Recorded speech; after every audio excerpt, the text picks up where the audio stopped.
Kwani leo usiku tunakula nini? Mimi sijui chakula chochote utakachopika mimi nitakula.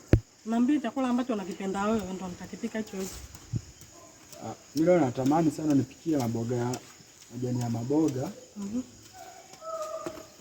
Na ugali wa muhogo. Ugali wa muhogo? Ugali wa muhogo tu. Basi pika chochote.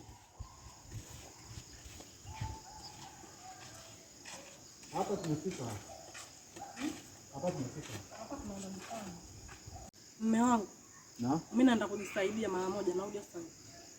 Hata wewe utaniacheje hapa peke yangu? Naenda pale tu siende hata mbali.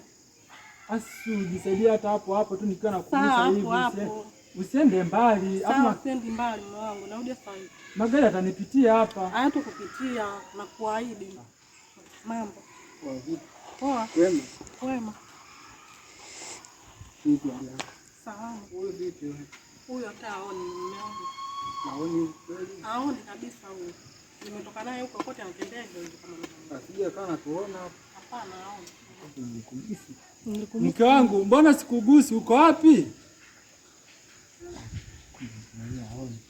Wewe mke wangu uko wapi? Nilikuwa na wasiwasi hapa. Narudi kunawili kipenzi.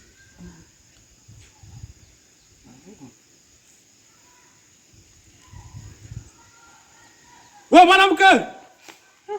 Mume wangu.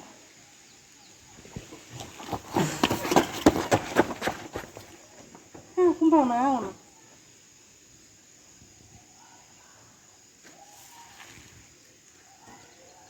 Asante Mungu kwa kunionyesha hii tabia mke wangu anayoifanya. Kumbe ndo tabia unazonifanyia siku zote? Hamna mume wangu, bahati mbaya tu. Mungu asante sana. Leo kipofu kaona mwezi, ila baada ya kuona mwezi kaona tukio. Mume wangu naomba unisamehe, sitorudia tena. Haina shida, njoo twende. Usijali. Twende sasa nyumbani. Sawa. Mume wangu sioni. Nini? Sioni. Kwa sababu ya tabia zako wewe. Wewe unafanya ujinga huu. Sawa, twende, mimi sioni kabisa. Uache tabia mbaya. Au na mimi nikafanya tabia mbaya kama wewe? Hapana. Njoo twende. Shika fimbo hii. Shika hapa twende. Twende.